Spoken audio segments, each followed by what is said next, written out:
Yeah, well, look, the first knee was probably not too bad because I had never really done an injury before. I'd had it pretty good for 10 years of footy, and it was sort of, I looked at it as a bit of a challenge to get through and push myself and prove to myself that I could actually do the rehab and do the hard work to get back. So the first one I also helped coaching, and that helped me get through, and that probably is what got me through as well. But when you do all that work and put all that time and effort in to get back and try and help the boys out, especially with so many blokes leaving in that this year, we only really had 2-3 leaders left over, so I really wanted to try and lead the group as best as I possibly could, and sort of makes it hard when you do all that work and help out and sort of push the group, and then your body lets you down. You sort of feel like that you've let everyone down mentally and physically, and it's not really. It doesn't really make you feel that good when you go through all that work with all the boys and then pushing you along and all that sort of stuff, and then you sort of break down and you can't do it anymore. But it made it really hard to stay around the footy club because you really do feel like that you've let everyone down. Obviously you know that you haven't, but yeah, that's definitely what your mind tries to tell you, that you've let everyone down, and yeah, it takes its time to get over. You really need to find some sort of positive to keep pushing forward, and I'm sort of lucky that I've got a family and stuff like that, so I went out and spent more time with them, and sort of that's what got me through it. But yeah, I found it really hard to come back around the club and help out the boys, which I probably would have liked to have done, but it's one of those things that you just got to get through, and most of the boys understand completely, so they've been really good about it.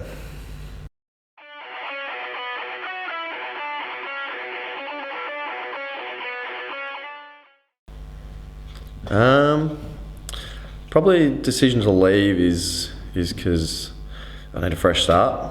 When you sort of go through that sort of stuff, you need to find something positive and look for something new, and I think trying to play and rehab for this level and intensity of footy, I just don't think I'd be able to do it, working and family and that sort of stuff. So I think the main reason for wanting to leave was to start fresh and sort of try and get something more positive out of footy rather than thinking about the last 2 years and dwelling on the last 2 years. So yeah, fresh start sort of has got me excited. So.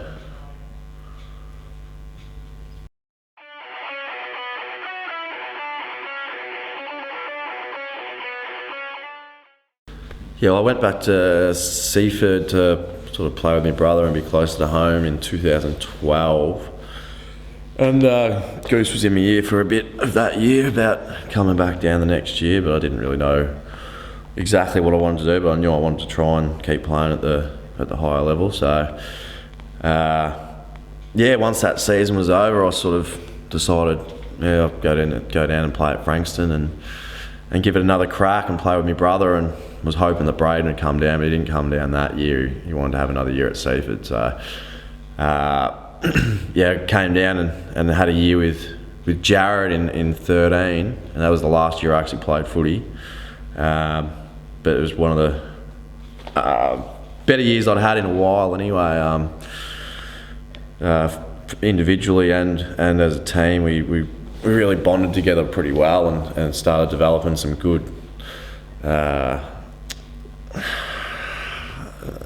disciplines and cultures within the footy club, and I think we won about 6 games, and we're looking to really go forward and push on the next year, and sort of didn't really go our way the next year, and that was the year I did my knee as well in the pre-season. So I would have got the chance to play with Brayden that year as well, Brayden and Jarrod, but it just didn't all work out. So sort of worked out that the last time I played with Jarrod and Brayden was the '09 premiership. So if that's the last time, then that'll probably be a good memory. But I'm hoping that we all get to play together again at some stage, because I'd like to. We didn't get to do it down here because of circumstance, but I'd like to try and win another flag together, as probably not so much as kids, but as leaders of a footy club. So rather than actually sort of be the kids coming through, we want to do it with them as at the forefront of a footy club. So I'd like to do that, but yeah. Well, obviously the better players be your Lowrys, your Lloyds, your Simpsons, and obviously Shane Hockey and Corey Buchan as well. I don't really want to leave anyone out, because there was a fair few, but and obviously Nick Newman's at Sydney. I didn't get to play with him as much, but it was really good that 13 season, because we really got to play a good brand of footy all year and almost go. I think there was 2 games left when we got knocked out of the finals race. So, and to see like Lloyd obviously and Lowry almost win the goal king, got pipped by 1 goal. Bit stiff, the big fella. And obviously Scott Simpson were all named in team of the year. That was really good for us as a group. It showed we were showing some promise and going somewhere. Obviously, young bloke, I didn't get to play with him, but I've watched him over the last 2 years. Benny Cavara is easily one of the better players that I've seen come through in my 10 years of playing footy. He's just a freak the way he goes about it, and what he does, he's just won his second best and fairest. So I'm pretty annoyed that I haven't got to play footy with him, because I think we could have been good together. But obviously that's the way it goes, and who knows, he might get to go on to bigger and better things after this year. Let's hope so anyway. Yeah. I would have liked to have get to 100 games in the VFL, but I got to 54 in the end, I think, because obviously my last 2 years at Frankston were sort of blown out with injury, so I didn't get to play any there. It would have been nice, but that's just the way it is sometimes. You don't always get what you want, and sort of deal with it. I was lucky enough to play over 100 games at Seaford, and that was pretty good to do.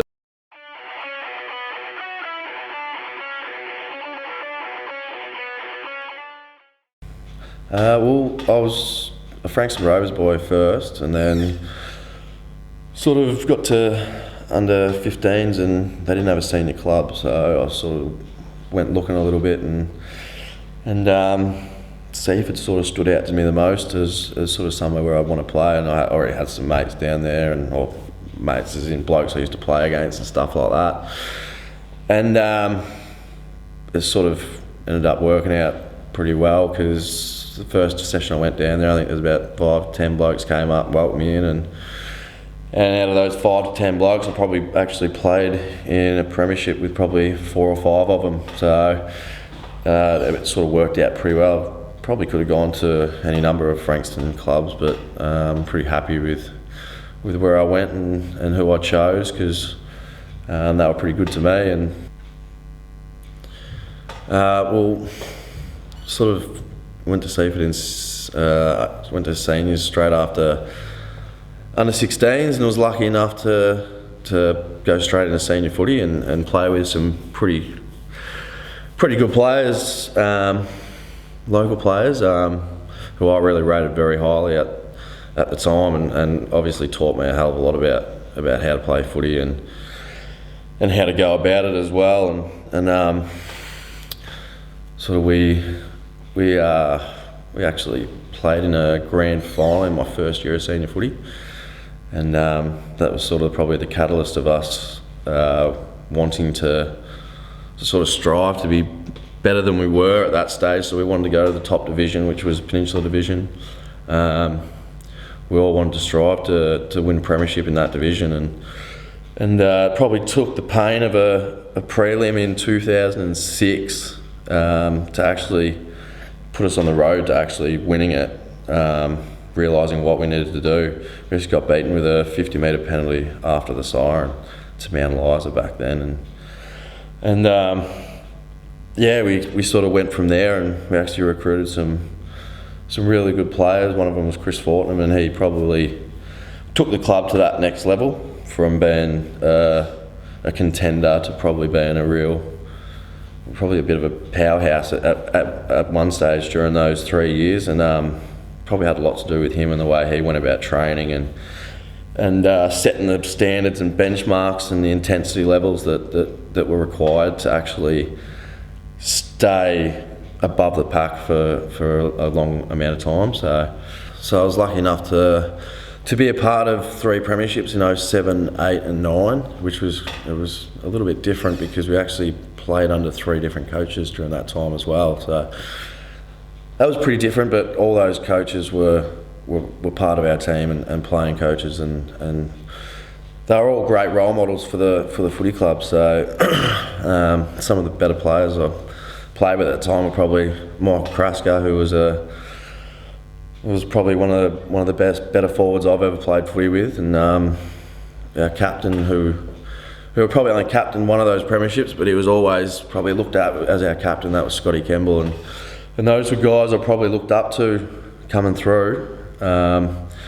Obviously, because they were a bit older than I was when I first started playing with them, and then there was the blokes that I actually played junior footy with, which was pretty awesome to get through and play in a 3-peat with them.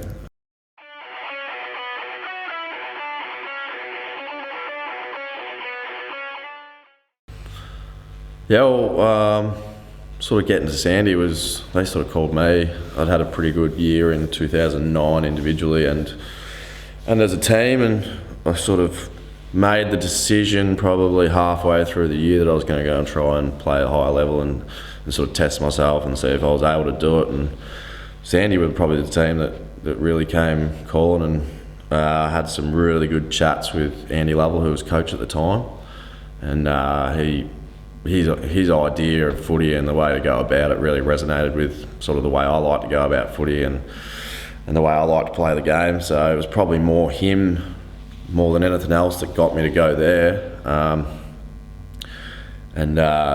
was probably the best year I actually had in the VFL as well, probably because of the way he looked after me and thought to play me and to get the best out of my game and stuff like that. So that was probably my best year I had. But yeah, I thoroughly enjoyed my time there. There was a lot of good blokes at Sandy. It was just a fact that after 3 years, I sort of had to get closer to home, and having a young family, and all the travel and all that sort of stuff. I wanted to get closer to home. I still wanted to play in the VFL, so I ended up going to Frankston and coming down here and just playing with my brother. So.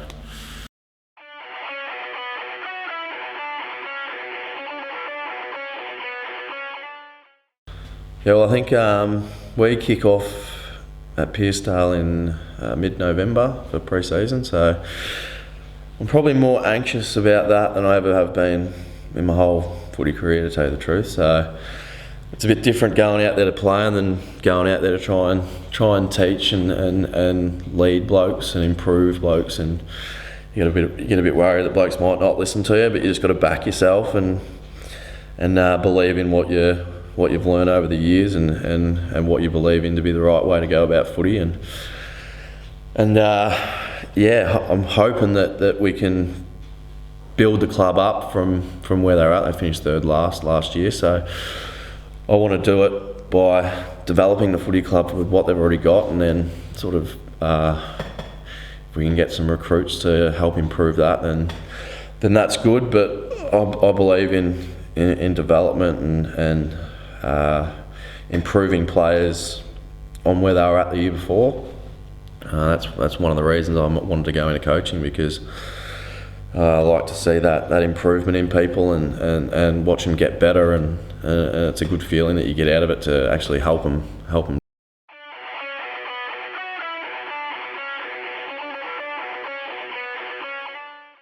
Probably not as a player, but if I